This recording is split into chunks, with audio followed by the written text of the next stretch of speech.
역지사지라는 말 모르는 분들이 거의 없겠죠. 근데 이걸 영어로 찾아보니까 putting yourself in someone's shoes, 너의 자신을 어떤 사람의 신발 속으로 집어넣어 봐라. 이제 직역하면 그렇게 되는 거죠. 그런데 이제 그 내용의 의미는 네 자신을 상대방의 입장, 상대방의 삶, 상대방의 신발 속으로 들어가 보면 사람의 삶을 이해하면 그 사람을 이해하게 된다, 그런 뜻이죠. 그러니까 상대방을 판단하고 비판하기 전에 입장을 바꾸어서 상대방의 처지와 입장에서 생각해 보아라. 그러면 이해할 거다. 이해라는 말도 영어로 understanding이잖아요. under, 밑에 이렇게 서보는 거죠. understanding. 밑에 서보는 거죠. 그러면 그 사람 아래에 서보는 거예요. 그러면 그 사람 아래에서 내가 그 사람의 삶이나 현실이나 그것들을 이해하게 된다, 그런 뜻이겠죠. 성자 하나님이신 예수님이 어떻게 우리를 이해하실까요? 십자가는 하늘과 땅을 잇는 모습으로 세워진 거죠. 그런데 그 한 중앙에서 예수님이 십자가에 못 박혀 죽으셨습니다. 하늘 아래 서보는 것, 예수님이. 그래서 하나님의 뜻을 따라서 하늘 아래 서보는 것이고, 사람의 아래에서 사람의 모습으로 사람의 모든 죄악들을 바라보면서 끔찍한 죄악을 알고, 또 심판 아래 무서운 심판이라는 것을 알고, 또 죽음과 사망 아래 서봄으로 말미암아 예수님께서 우리의 그 무서운 죄악과 심판과 사망을 우리를 대신해서 자기 몸을 내어 놓으셨던 거죠. 우리 주님은 우리 입장에서 아픔을 같이 하시려고 도성인신이 되셨습니다. 도성인신이라는 건 하나님의 뜻을 이루시기 위해서 인간이 되셨다는 뜻이잖아요. 가령 예를 들어서 요한복음 1장 17절 또 14절에 보면 예수님께서 육신이 돼서, 하나님이 육신이 되시고 또 말씀이 육신이 돼서 우리 가운데 오신 그분, 바로 그런 의미가 도성인신이라고 할 수 있겠습니다. 그래서 예수님은 우리와 같은 몸을 입으시고 인간이 되셨어요. 그 말은 뭐냐면 put himself in our shoes, 우리의 입장에 들어와서 인간이 되셨다라는 거죠. 그리고 우리 현실과 우리 입장을 다 체휼하시고 체험하시고 인간으로 우리의 신발을 신고 33년 동안 사람의 모습으로 살아보셨기에 우리의 모든 것을 다 알고 계신다는 거죠. 그래서 예수님을 배반한 가룟 유다를 한 번도 나무라지 않고요, 예수님을 3번씩이나 배반했던 수제자 베드로를 야단치지 않으셨습니다. 예수님께서 가야바 대제사장의 뜰에서 무릎을 꿇고 신문을 받을 때 예수님의 등 뒤에서 모닥불 가해서 사도 베드로가, 제자 베드로가 3번씩 예수님을 부인할 때 뒤를 돌아볼 때, 그때 베드로와 눈이 마주치게 됐고, 바로 그 순간 첫 닭이 울고 예수님이 하셨던 말씀이 기억났다.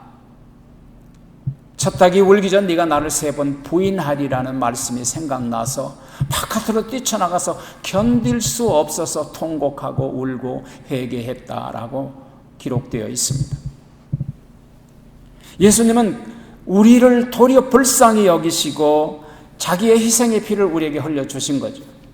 그러므로 세례 요한은 요한복음 3장 17절에서 하나님이 그 아들을 세상에 보내신 것은 세상을 심판하려 하심이 아니요 도리어 그로 말미암아 세상이 구원을 받게 하려 하심이라고 우리에게 말씀하십니다. 세상을 심판하려고 오신 것이 아니라 도리어 세상의 심판을 대신 지시려고 이 땅에 오셨다는 거죠. 이처럼 우리의 목자이신 예수님께서 어떻게 우리를 다 아시고 우리 양떼인 우리를 어떻게 다 아시느냐고요? 그것은 예수님이 요한복음 3장 10장 11절 이하에서 말씀하시잖아요. 나는 선한 목자라, 선한 목자는 양들을 위하여 목숨을 버리노라. 그러나 사꾼 목사는 자기 양을 버리고 양이 이리떼에게 물려갈지라도 그들을 버리고 도망하느니라. 나는 선한 목자라. 나는 내 양을 위하여 목숨을 버리노라. 나는 내 양을 알고 내 양은 나를 아는 것은 마치 아버지께서 나를 알고 내가 아버지를 아는 것과 같다. 나는 양들을 위하여 목숨을 버리노라 그러셨잖아요. 서로 아는 관계예요. 서로 아는 관계가 되다 보니까 예수님은 그들을 위하여, 우리를 위하여 기꺼이 자기 목숨을 희생의 제물로 내어놓으실 수 있었던 거죠. 누가 양을 제일 잘 알겠어요? 목자님. 목자만이 양을 제일 잘 알죠. 그래서 요한복음 여러분 아시는 것처럼 10장에서 양의 문제에 대한 얘기를 하셨고, 보통 이스라엘 사람들은 한 가정에 200~300마리의 양을 길렀는데, 그 200~300마리의 양을 기르는 목자들은 그 양 한 마리 한 마리 얼굴을 다 기억하고요. 그리고 그 한 마리 한 마리에 해당하는 이름을 다 지어줘요. 그리고 그 이름을 부르면 득달같이 그 양이 많은 양떼들을 해치고 목자에게로 온다고 합니다. 어떻게 그 양떼들을 다 알 수 있을까요? 그것은 양떼들과 함께 살기 때문입니다. 이것이 서로를 아는 관계죠. 예수님께서 우리를 알고 우리는 예수님을 아는 것은 바로 우리가 예수님을 알고 예수님이 우리를 아는 그 올바른 서로 아는 관계가 형성됐기 때문이죠. 그래서 비판하지 않고 서로 알기 때문에 불쌍히 여기시고 예수님은 희생의 제물이 되어 주셨던 거죠. 우리는 누구의 죄를 갚아줄 만한, 누구의 죄를 대신할 만한 자격도 없고 능력도 없습니다. 우리가 어떤 사람이 허물이 있을 때 죄를 졌다고 비판을 받을 때도 우리는 그 사람의 전부를 알 수 없습니다. 그것이 옳은지 그른지 우리는 그걸 평가할 능력도 없습니다. 오직 누가 아십니까? 하나님이 아세요. 왜 다른 사람에 대해서 우리가 비판할 수 없을까요? 그것은 첫째, 판단은 하나님의 몫이기 때문이에요. 하나님이 하실 판단을 내가 한다면 그건 월권 행위죠. 하나님이 이치에 서는 것과 같지요. 그것은 무서운 교만입니다. 두 번째, 우리가 다른 사람을 판단할 수 없는 것은 우리 자신의 마음과 생각이 거룩하지 못하기 때문입니다. 거룩하지 못한 내 자신이 어떻게 다른 사람을 비판할 수 있겠습니까? 세 번째는 사람들은 어차피 자기중심적인 생각과 자기중심적인 생각으로 다른 사람을 판단하기 때문에 내 중심의 그 판단이 옳지 않다 그 말입니다. 대개 비판자들을 보면요, 모두 자기 판단의 프레임이 있습니다. 자기 판단의 기준을 딱 정해놓고 목사는 그러면 안 돼, 성도들은 그러면 안 돼, 교회는 그러면 안 돼, 설교 그렇게 하면 안 돼. 자기의 기준을 딱 맞춰놓고 그 기준 안에 들어오지 않으면 무조건 비판하는 거예요. 이게 뭐예요? 안하무인격이에요. 이스라엘 사람들에게 전해오는 6가지의 아주 중요한 덕목이 있습니다. 그 첫 번째 덕목이 뭐냐면 이스라엘 사람들은 공부를 합니다. 나이가 많아도, 유태인들은요, 나이가 많아도 율법에 대해서, 토라에 대해서, 하나님의 계명에 대해서 계속적으로 끊임없이 죽는 날까지 공부를 합니다. 이것이 그분들의 첫 번째 덕목이고, 두 번째 덕목은 사람들이 아픈다든가 어려움이 있을 때는 반드시 가서 돌아보는 덕목이 있습니다. 세 번째 덕목은 대접을 잘합니다. 그래서 봉사를 잘해요. 네 번째 덕목은 기도하는 덕목. 그걸 우리가 말할 수 없이 유태인들은 기도하는 백성이지 않습니까? 다섯 번째는 끊임없이 자식들에게 하나님의 말씀을 가르치는 덕목이 있습니다. 여섯 번째는 이게 중요한데요, 이것은 다른 사람을 항상 좋은 면, 장점만을 부각시키고 칭찬한다고 합니다. 그런데 유태인들이 가장 제일로 치는 덕목이 여섯 번째라고 합니다. 다른 사람의 좋은 점을 칭찬하고 내세워주는 거죠. 바로 그럴 때 그런 사람을 보면서 저 사람의 인품과 인격이 어떤 사람인가를 평가하게 된다는 것입니다. 덕 있는 사람은요, 언제나 다른 사람의 장점을 부각시켜 주더라고요. 근데 덕이 없는 사람은 상대방의 나쁜 점, 좋지 않는 점을 부각시키더라고요. 덕이 있는 사람은 다른 사람의 약점을 덮어주고 가려주더라고요. 근데 덕이 없는 사람을 보면 작은 험을 가지고 그걸 까발리고 소문내기를 좋아하더라고요. 그런데 덕이 있는 것과 덕 없는 것을 깊이 생각해 봤더니 덕이 없다는 말은 무슨 뜻이냐면 자기가 뿌리는 그 나쁜 일, 나쁜 생각 때문에, 나쁜 말 때문에 좋은 열매가 없다는 거예요. 다시 말하면 다른 사람들로부터 칭찬이나 존경을 받지 못한다는 거예요. 자기가 덕이 없이 살았기 때문이죠. 그래서 예수님이 덕이 없는 사람에 대하여 오늘 3절에서 형제 눈 속에 있는 티는 보고 네 눈 속에 있는 들보는 보지 못하느냐, 이 책망이죠. 남을 판단하고 정죄하는 그것은 나쁜 씨를 뿌리는 거예요. 여러분, 그게 다 내게로 되돌아오게 돼 있습니다. 대개 남을 아주 정죄하기 좋아하는 사람일수록 본인에게 허물이 더 많은 것을 우리가 늘 바라보지 않습니까? 그러니까 자기 허물이 적은 사람일수록 다른 사람을 비판하기를 좋아하지 않고, 자기 허물이 크면 큰 사람일수록 다른 사람의 작은 것을 허물 잡고 들추기를 좋아하는 모습을 우리가 보게 됩니다. 그래서 예수님은 이런 사람을 오늘 4절에서 외식자라고 하는 거예요. 외식하는 자요. 덕이 없는 사람들은 뭐가 이렇다, 저건 저렇다, 이래서 나쁘다, 저 사람은 그래서 나쁘다, 부정적 판단을 좋아하는 거죠. 마치 자기가 의로운 재판장이 되고 자기가 사람을 비판하고 판단하려고 하는 거예요. 아무것도 자기는 내세울 것이 없으면서 그런 거죠. 그걸 갖다가 예수님은 외식자라 그렇게 얘기를 합니다. 여러분, 물론 좋은 비판도 굉장히 중요합니다. 좋은 비판은 사람들에게 도전을 주고 위로를 주고 격려를 주고 발전을 줄 수 있습니다. 그런데 좋은 비판은 반드시 사랑으로 해야 한다는 사실입니다. 인간의 이성은 이 판단 기준이라는 너무나도 좋은 기능을 가지고 있습니다. 만약에 사람에게 판단 기준이 없으면, 아니 무엇이 옳고 무엇이 그런지, 이래야 되는지 저래야 되는지 알 수 없는 상황에서 마음대로 살아가는 어리석은 인생을 살아갈 수밖에 없잖아요. 좋은 비판은 항상 진정한 마음으로, 사랑의 마음으로 해야 한다, 그 말입니다. 오늘 예수님께서 우리에게 하시고자 하는 말씀의 요지는 단 한 가지입니다. 그것은 다른 사람의 일에 대해서 판단하지 말아라, 심판하지 말아라. 비판하면 그 비판이 내게 되돌아오는 것이다. 그렇지 않아요, 여러분? 그리고 문제는 뭐냐면 다른 사람을 비판해 놓고 그 사람도 똑같은 일을 한다는 거예요. 이게 뭐예요? 외식자죠. 인생은 어차피 바운스백입니다. 여러분, 핀뽕을 벽에다가 딱 쳐보세요. 그러면 핀뽕이 딱 치면 그것이 내게로 다시 되돌아와서 바운스백에 와요. 행한 대로 뿌린 대로 거두는 것이 인생의 진리죠. 예수님의 말씀은 그러므로 너희가 무엇이든지 남에게 대접을 받고자 하는 그대로 다른 사람을 대접하라 그러셨잖아요. 그러니까 내가 행한 대로 다른 사람도 내게 똑같이 행하거든요. 그러므로 사람들이 너에게 행하여 주기를 원하는 대로 너희도 행하라는 거예요. 만일에 좋은 말 듣기를 원하면 좋은 말 하시면 돼요. 칭찬 듣기를 원하면 칭찬하시면 되는 거예요. 두 번째, 오늘 우리가 받아야 할 교훈은 비판하기 전에 먼저 내 자신을 잘 살펴보라는 거예요.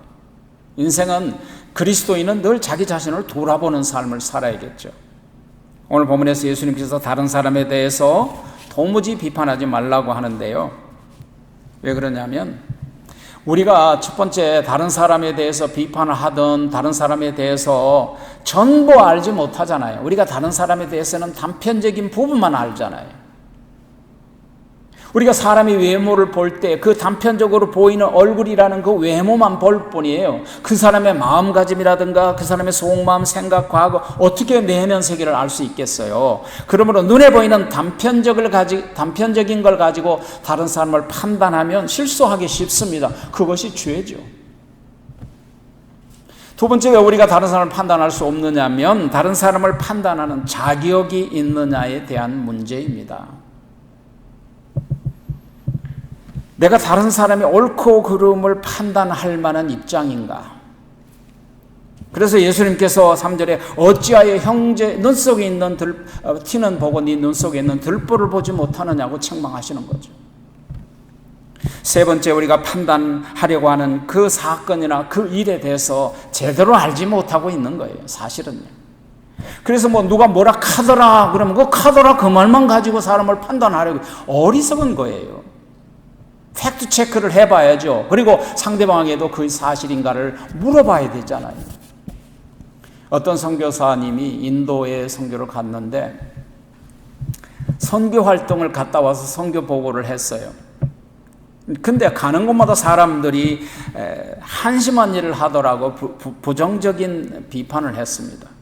그게 뭐냐니까, 더운 지방이라서 우리처럼 온전한 집이 없고 기둥을 나무로 세워놓고, 그리고 뚜껑은 야자 잎사귀 같은 걸로 이렇게 덮어놓는답니다.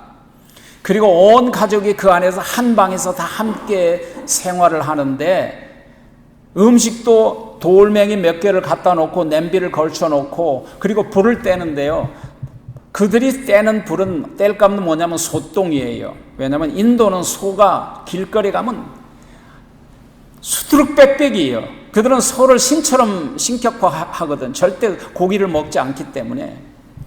그러니까 그들이 쌓아놓은 소똥이 얼마나 많이 굴러다니는지 몰라요. 그래서 그 소똥 말린 것을 갖다가 뗄감으로 쓰는 거예요. 그러니까 입으로 후 불어가면서 카레라이스를 끓여서 먹는데요, 그 좁은 방에서 후 불어가면서 카레라이스를 끓이니까 그 소똥 연기가 온 집안에 가득 차니까 그 음식을 만드는 분도 눈이 빨개지고 온 가족이 빨갛게 눈이 충혈돼서 눈병 환자들이 많죠. 그 모습을 보고 선교사님이 한국의 어느 교회에 선교 간증을 하면서 선교 보고를 할 때, 사람들이 너무 미개하다고 미련하다고 판단하고 정죄를 했어요. 그런데요, 이 선교사님이 다시 선교지로 돌아가서 그들이 살아가는 삶의 실상을 다시 한번 확인하고 크게 회개를 했다고 합니다. 뭐냐니까, 그 집에는 그 동네는 그 지방에는 불개미들이 엄청 많죠. 텍사스도 불개미 하나 물렸다고 그러면 그 눈에 보일까 말까 하는 작은 것 때문에 얼마나 우리가 고생합니까? 근데 그 더운 지방인 인도에는 그 불개미가 너무 독이 세서 한 번 물렸다 그러면 띵띵 붓고 때로는 죽는 사람도 많다고 합니다. 그래서 소똥 연기를 맡으면, 소똥 연기가 나면 그 불개미들이 집안에서 밖으로 다 도망을 간다는 거예요.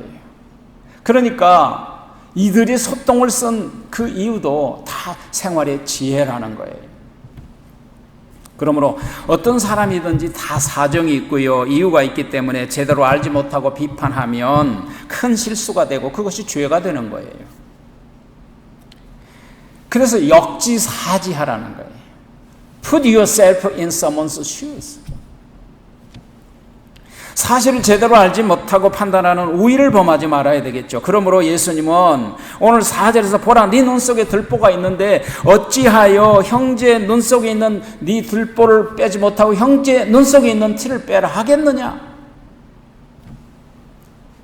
형제의 눈 속에 있는 티, 그건 칼포스라는 건 먼지 같은 거라는 거죠. 사람의 눈에 먼지가 들어가도 엄청 힘들죠. 그런데 네 눈 속에는 들보가 있다. 도컨이라는 거예요. 여기 벽과 기둥을 이어주는 이 썩가래를 이렇게 받쳐주는, 기둥과 썩가래를 받쳐주는 대들보라는 뜻이에요. 도컨이라는 게. 네 눈 속에 대들보가 들어있다는 거죠. 비유적인 겁니다. 자기는 더 크고 무서운 허물과 죄가 있으면서 다른 사람이 작은 걸 보고 판단하고 비판한다는 거죠. 이스라엘의 속담에 이웃집을 다니면서 남의 집 흉어물을 보고 다니는 사람을 보면 그 집에 들어가서 그 사람이 사는 삶의 집안의 정돈 상태를 보아라, 그런 속담이 있어요. 반드시 집안 상태가 엉망진창일 것이다. 자기 일은 제대로 하지 않으면서 흉어물을 보기 좋아하는 사람치고 자기 일에 충성되거나 충실하거나 제대로 된 사람이 없다는 거죠.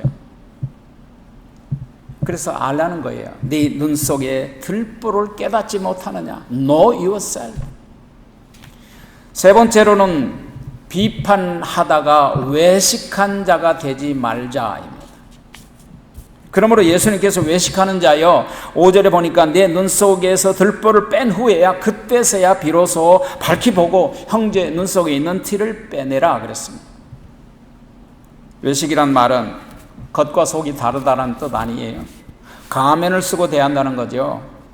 내 속은 더러운 것을 가리고, 그리고 사람들 작은 흠을 가지고 비판하고 판단하는 것이야말로 외식이다. 이런 사람을 멀리하는 게 좋습니다. 가까이 하면 반드시 당신에 대해서 그 사람이 또 흉음을 보고 다니기 때문이죠.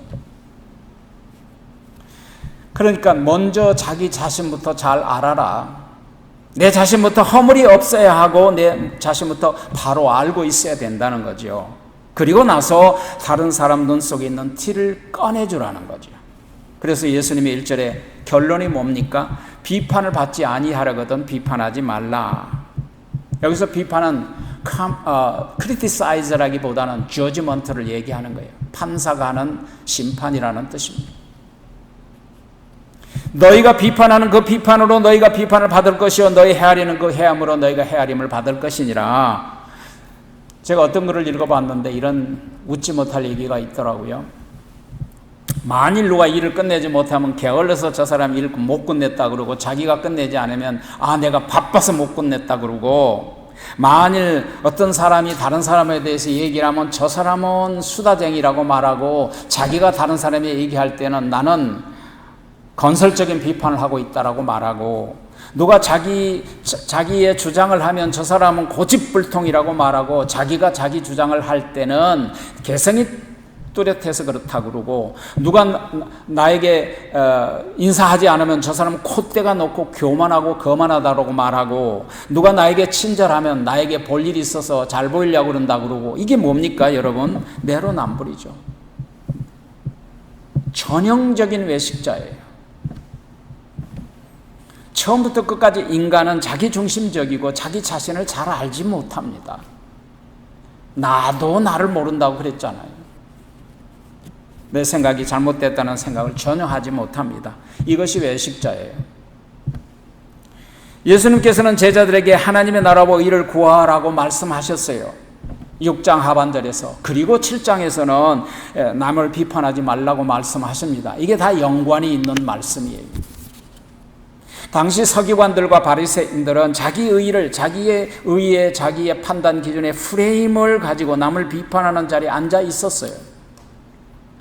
소위 종교 지도자들이라는 자들이 그랬어요. 지금도 마찬가지인 것 같아요. 예수님의 부르심을 받아 하나님의 나라와 의를 구하려고 하는 제자들을 향해서 서기관들과 바리새인들은 제대로 되지 않는 자기의 의의 프레임을 가지고 제자들을 판단하고 예수님을 판단하고 있었던 거예요. 하나님의 나라와 의는 그게 아니다, 그 말입니다. 그러므로 비판을 받지 아니하려거든 비판하지 말라. 남을 비판하는 비판으로 네가 비판을 받을 것이고, 남을 정죄하면 네도 정죄를 받을 것이니라. 여기서 비판한다라는 말은 판단하고 정죄하고 심판한다는 게 판사 입장이에요. 그러니까 내가 뭐라고 다른 사람을 판단할 수 있고 심판할 수 있는 자격이 있어요. 내가 뭐라고. 그래서 저는 2단이다 3단이다 그런 얘기를 저는 안 합니다. 단 복음에 대해서 이게 잘못됐다 안 됐다라는 얘기는 합니다. 다른 사람이 비판의 입장의 위치에 있지 않기 때문에 다른 사람을 판단할 자격이 없다고 생각합니다.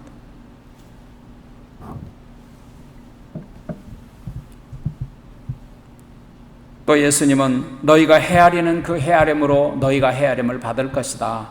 여기서 헤아림이라는 건 뭘 말하자면 저울질을 한다는 거예요. 내가 뭐라고 다른 사람을 저울질을 해봅니까? 여러분, 저울을 들고 있는 그 모습은 뭐예요? 판사의 판결을 의미하잖아요. 법원에 가면 그게 다 있잖아요. 내가 뭐라고 다른 사람을 저울질하고 판단합니까? 그런 의미에서 사도 바울의 고백을 우리가 깊이 새겨보아야 합니다.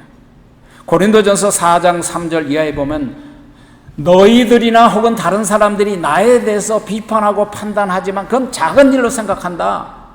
나도 나를 판단하지 않고 다른 사람 판단하지 않는다는 거죠.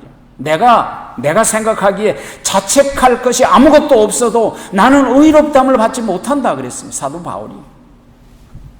그러나 다른 사람, 예수님이 다시 재림하시기 전에 주님이 오실 때까지 아무것도 판단하지 말아라 그랬습니다. 왜냐하면 주님이 오실 때는 어두움에 감추인 것을 드러내고 마음의 뜻을 나타내시리니 그때에 주님께서는 사람들에게 칭찬이 있을 때 칭찬해 줄 거다 그랬습니다.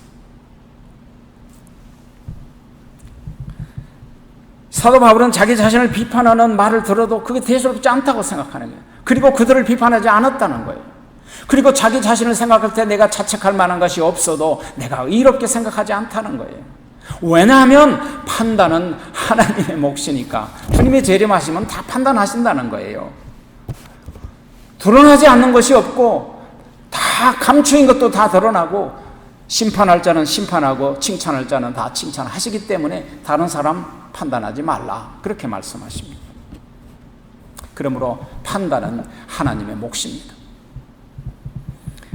어려서부터 제가 할아버지로부터 천자문을 배우고 늘 그랬는데 그 할아버지가 저에게 가르쳐준 인생이란 뭐냐 그게 뭐냐면 대면 공화 신격 격찬이란 말을 늘 저에게 하셨어요. 그게 무슨 뜻이냐면 서로 대면하여 대화를 해도 신격 격차, 마음의 격차는 1000개 산이 가로막힌 듯한 것이 인간이다 그랬습니다. 저는 늘 그걸 생각을 해요. 서로의 마음을 아는 게 그렇게 어려운 거예요. 우리 속담에도 10길 우물 속은 알아도 한 길 사람 속은 모른다지 않습니까? 누가 뭐라 하더라 그 말만 듣고 어떻게 보지도 않고 확인해 보지도 않고 다른 사람을 덩달아 비판합니까? 참 어리석죠. 그렇습니다. 역지사지. Put yourself in someone's shoes. 다른 사람을 비판하기 전에 내 자신의 허물과 부족함을 먼저 바라보아야 합니다. 그렇지 않으면 외식자로 주님 앞에 설까 두려워해야 합니다. 기도하겠습니다.